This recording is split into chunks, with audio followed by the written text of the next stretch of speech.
नरेंद्र मोदी पंतप्रधानपदी राहणार की जाणार अशा चर्चा मागील 3 वर्षांपासून सुरू आहेत। एकतर त्याला पहिलं कारण होतं 75 वर्षांचं, म्हणजे भाजप आणि संघात एक विचार होता, वयाच्या 75 नंतर नेत्यांनी राजकारणातून बाजूला व्हावं आणि पक्षात तरुणांना संधी द्यावी। 17 सप्टेंबर 2025 रोजी मोदींनी वयाची 75 वर्षे पूर्ण केली, तर त्यापूर्वी म्हणजे 11 सप्टेंबर 2025 रोजी मोहन भागवत यांनी वयाची 75 पूर्ण केली।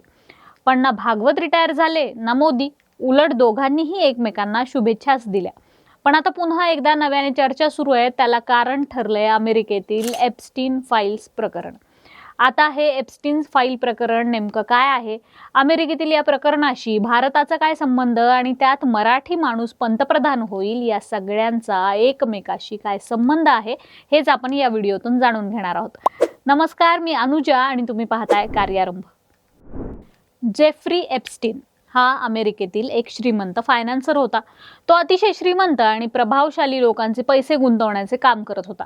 त्याच्या मालकीची खासगी बेटं होती। या ठिकाणी तो मोठ्या लोकांशी मैत्री ठेवायचा, मात्र याच काळात त्याच्यावर अल्पवयीन मुलींच्या लैंगिक शोषणाचे आणि मानवी तस्करीचे गंभीर आरोप झाले। 2008 साली त्याला 18 महिन्यांची शिक्षा झाली, पण मुळातच राजकीय नेत्यांचा तो फायनान्सर असल्याने त्याने ही शिक्षा या ना त्या कारणाने टाळली।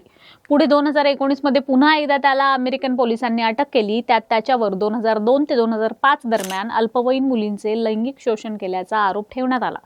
त्यासाठी एकूण 40 पीडितांचे जबाब नोंदवून घेण्यात आले, मात्र खटला सुरू होण्याआधीच 10 ऑगस्ट 2019 मध्ये त्याने जेलमध्ये स्वतःला संपवलं। या घटनेचं सीसीटीव्ही फुटेज, सुरक्षा रक्षक, शवविच्छेदन अहवालातील संभ्रम असं सगळंच वादात सापडलेलं होतं। 1980 ते 2000 या काळात एप्स्टीन आणि डोनाल्ड ट्रम्प यांची ओळख होती। दोघे एकाच सामाजिक वर्तुळात फिरत होते। ट्रम्पने एकदा एप्स्टीनला तरुण मुली आवडणारा म्हटले होते। काही कार्यक्रमांमध्ये ते एकत्र दिसले आणि त्या दोघांचा एका विमान प्रवासाचाही उल्लेख आहे।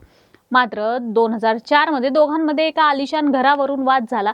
शिवाय अल्पवयीन मुलीवर शोषणाचे आरोप झाल्यानंतर डोनाल्ड ट्रम्प यांनी त्याला आपल्यापासून बाजूला केले असं बोललं जातं। एप्स्टीनच्या इस्टेटमधून 95,000हून अधिक फोटो जप्त करण्यात आलेत। अलीकडे अमेरिकन संसदेने काही फोटो जाहीर केलेत, ज्यात अनेक प्रसिद्ध व्यक्ती दिसतात। आता या सगळ्याचा भारतीय राजकारणाशी काय संबंध असा प्रश्न सगळ्यांनाच पडलाय। त्याचं कारण म्हणजे महाराष्ट्राचे माजी मुख्यमंत्री पृथ्वीराज चव्हाण यांनी केलेला दावा। चव्हाण म्हणतात, अमेरिकेतील एक व्यक्ती जो इस्रायलचा गुप्तहेर होता, त्याने अनेक दिग्गज व्यक्तींच्या बंगल्यात कॅमेरे लावून स्टिंग ऑपरेशन केलेत।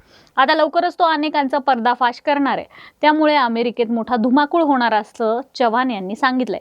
अमेरिका सरकार एक कायदा करून येत्या 19 डिसेंबरला त्या दिग्गजांची नावं जाहीर करणार आहे असा दावा चव्हाणांनी केलाय। आता यात कोणाकोणाची नावं आहेत याची मला फारशी कल्पना नाही असं म्हणत चव्हाणांनी अमेरिकेतल्या स्टिंग ऑपरेशनचे पडसाद भारतात उमटण्याची शक्यता वर्तवली आहे। त्यांचा रोख खास करून पंतप्रधान नरेंद्र मोदी यांच्यावर आहे। ते म्हणतात, भारतात 19 डिसेंबरला राजकीय भूकंप झाला तर काँग्रेसचा पंतप्रधान होणार नाही, कारण आमच्याकडे काही बहुमत नाही।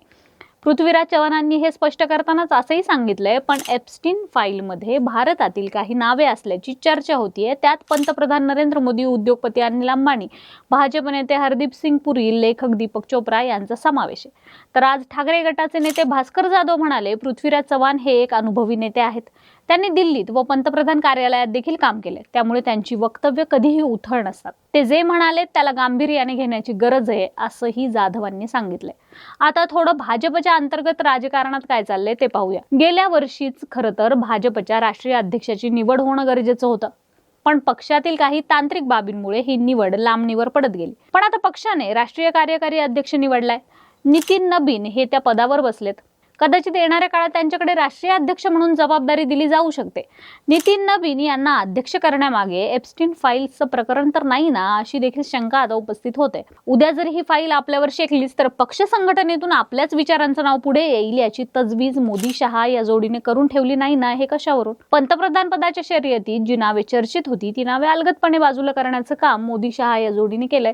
उत्तर प्रदेशचे मुख्यमंत्री योगी आदित्यनाथ यांचं नाव प्रामुख्याने पंतप्रधान पदासाठी चर्चेत असतं। मोदी नंतर कोण तर योगी हा हिंदुत्ववादी प्रचार गेल्या अनेक वर्षांपासून सुरू आहे।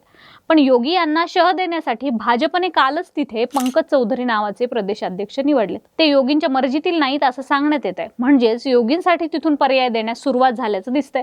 2024 मध्ये पुढचे पंतप्रधान योगी होणार म्हणून प्रचार सुरू असतानाच कोरोना काळात मृतदेहाचे कसे हाल झाले हे पुढे आणलं गेलं। गडकरींच्या चर्चा होताच त्यांचं इथेनॉल प्रकरण बाहेर काढण्यात आलं.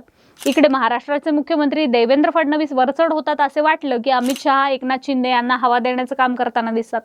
त्यामुळे राष्ट्रीय आणि आंतरराष्ट्रीय स्तरावर मोठ्या राजकीय घडामोडी घडतायत हे नक्की. त्यामुळेच मोदी शहा ही जोडी आपल्यानंतर कोण तर अमित शहा हेच पंतप्रधान असणार यासाठी पक्ष संघटना असेल किंवा इतर पॉलिटिकल प्रेशर तयार करण्याचं काम करत आहे. सगळ्यांना आपल्या सोबतच ठेवण्यासाठी पूर्ण राजकीय ताकद पणाला लावताना ते सध्या दिसत आहेत. बाकी तुम्हाला या सगळ्याबाबत काय वाटतं? खरंच एप्स्टीन फाईल्सचा भारताच्या राजकारणावर परिणाम होईल का?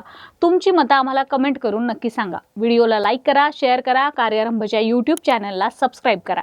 कार्यारंभ डिजिटल या फेसबुक आणि इन्स्टा पेजला फॉलो करा. धन्यवाद.